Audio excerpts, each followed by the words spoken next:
Why do some of us like to read? Or watch news for that matter? I think in part it can be to get validation of our beliefs. And not only that, but what we see right in front of our face. And what we reason out.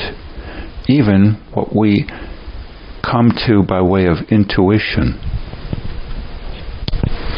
Now, for instance, I used to puzzle for years over a phrase that the actor Anthony Hopkins had used in a movie, not so common, but a classic yet, The Shadowlands. He played the role of C.S. Lewis, a Christian thinker and writer. And toward the very end of the movie, Anthony Hopkins says, we read in order to know that we are not alone. Well, again, I puzzled over that for years, along with another comment. One said to me very, very many years ago by my father, who has a PhD degree in English literature. He once told me that his books were his best friends. Why would people accord so much import to reading books? And again, why the phrase to read so that we know we're not alone? Well, it strikes me lately in snatches more and more. This may have something to do with certain truths in any society, some more than others, not very openly discussed. Hans Christian Andersen, a fairy tale writer, for instance, had one fairy tale, the emperor with no clothes, or wearing no clothes, something to that effect. And a young child had spoken up a truth that no one else had. Also, when I had been availing myself of therapy up until about 15 years ago, I remember on occasion the therapist would tell me that he wasn't going to comment on something I asked or had said. He was invoking professional discretion not to comment. And then we went no further. Additionally, I once watched a movie, I wish I could remember the name of it, in which a reporter went to prison for not revealing his source when he commented on something. And some people not wanting to say anything unless it's guaranteed to be off the record. Indeed, a couple months ago, I was in an office setting, and somebody told me, you have to be careful what you say. Everything is being tape recorded these days. Possibly including our conversation there in that office. And of course, many, many phone calls we make to any corporation are tape recorded also, it being said for training purposes. Finally, we've all seen movies where someone says, are you wearing a wire, before wanting to discuss anything. Maybe the person even frisked, so to speak, to see if they're, quote, wearing a wire. And even in London, England, there have been at times crimes which police or Interpol tried to solve by looking at police or town videos, much to the chagrin of some people caught because they're on multiple cameras, everything being filmed with hundreds of cameras per block sometimes. Even some policemen taking people to court, finding to their chagrin too that the driver of the vehicle had been filming with several cameras and audios, everything on a 24/7 basis as they drive or are in the car in general. Some refer to this as Big Brother's invasion with technology, well, what have you. Or that too, everything you click on the internet is being recorded as to what you were looking at, and every word you say on the telephone too, monitored by satellites. So a key truth I've grappled with through the years. If one believes one has a viewpoint, but one is quite unsure because one never hears it validated, commented upon by anyone else, I think one can feel shaken and have a lot of doubts. And it can be very difficult to realize that one probably isn't the only person on the planet, or in one's own town even, or family, or extended family, that has that viewpoint to some degree of clarity. But if the viewpoint is not in common favor, shall we say, then very few people might want to speak up unless it is in a certain form where the speaker feels safer than average to do so.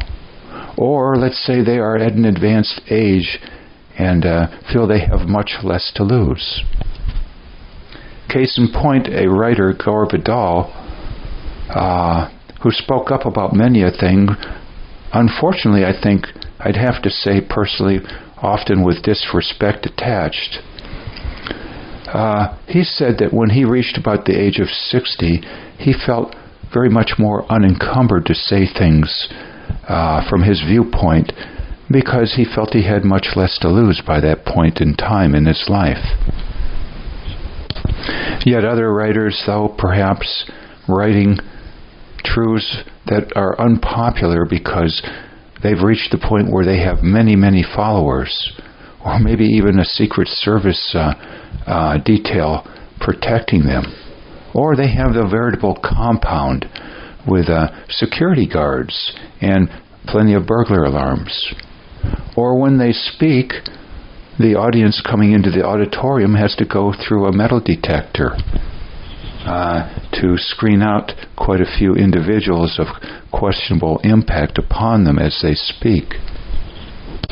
Additionally, sometimes certain truths are more unpopular in certain countries, and those speaking up in book form or audio form or video form do so by way of the internet or mailings. Or maybe mailings are even done anonymously, such that the mailer is basically insulated in several ways. Maybe the originator is unknown because they're using a pen name, or the address it originates from is masked in some fashion. So the phrase, we read, or I read, in order to know I am not alone, seems to me a conveyance likely of wanting to know that one is not the only person on the planet with a certain viewpoint, when that viewpoint might be rather uncommon for whatever reason to be spoken about. And one thus wonders, am I crazy? Am I delusional? To the extent Napoleon Hill, in a book once mentioned, it's so easy to self-deceive ourselves with wishful thinking. And I would say, too, it's so easy to self-deceive ourselves with wishful thinking in combination with what I call marketing of ideas to the contrary of certain key truths. So if we're concerned either that we may be self-deceiving ourselves out of wishful thinking, or maybe we feel we are missing some key detail perhaps that would render our present ideas somewhat fallacious, somewhat incorrect, and are feeling at a future point in time that we were a fool to say this or that or believe this or that because we did so prematurely lack of sufficient information, key details. You could call some of these things blind spots, some say. Then I think we would have a lot of doubts in life. Now, some say a way then to counter some of this is that you have to simply act and get feedback from the world, the environment, that you will find out from feedback what you may be missing in data, or in general, more certainty to some degree. But of course, acting can have consequences, and so many would rather not act. They fear the consequences could be too devastating. Point of no return, you might say. Even Seth Godin had said in a video once, he's a marketer who talks much, now in his 70s, I believe, in New York City area, that it's good to take risks, but not risks so big that you can't come back from them by way of the blowback, shall we say, the consequences, and make more risks to learn more. So he urges limited risk-taking. So under all these conditions, I'm not surprised it is said by Anthony Hopkins that he enjoys reading to discover he is not alone. But I would clarify this perhaps in my mind to also say that his thinking has some sounder degree of basis to hold on to and sometimes act upon than simply wishful thinking or lacking certain key data. Because you see, someone else believes it too, and that reduces the likelihood in one's mind that one has some spurious idea. For if one thinks one is the only person in one's town or planet, or universe even, that has a certain idea, isn't that all the more a notion in one's mind that one must be a little cuckoo or really off track? Sadly, sometimes certain truths don't get spoken up about, I think, unless someone feels safe enough to do so. That might sometimes be across the border or in a far-flung part of the world where they feel safer to do so because they have more allies there to their viewpoint or a truthful viewpoint.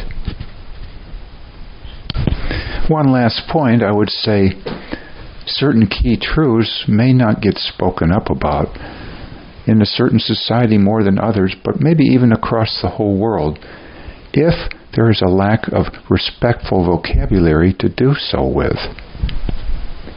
For we have heard the term, say, axe grinders, people who take a stand on a certain issue that might be truthful. What would be then the definition of an axe grinder but somebody who takes and comments upon an issue, a truth, but at the same time does so with a mistruth attached, called, I say, a lack of respect, shall we say, or understanding for a certain other person's position that one's talking about. And so a truth and a mistruth communicated at the same time under the notion, sometimes with well-intended manner, that something is being communicated as to truth, but underlying it is a misconception, sometimes built into the very vocabulary we use, as to why someone is doing it that we're talking about, or why it even originated to be as it is, that trait, that motive, whatever. So I think ultimately it behooves us all, and myself included, to realize more and more that if we feel like the ugly duckling concerning a certain viewpoint we have, that doesn't mean we're the only person out there who has that viewpoint, which we might consider a truth. It simply means that there might be a lot of other people unable to speak up about something we agree with a certain key truth because they either lack the vocabulary to do so or simply in general don't feel safe. They don't know how to say it with respect or maybe with clarity, or maybe they are holding on too tightly to life to feel safe to say it. They're holding on too tightly because maybe they catastrophize loss of life or catastrophize pain in general, pain being often associated with losses. Some thoughts here.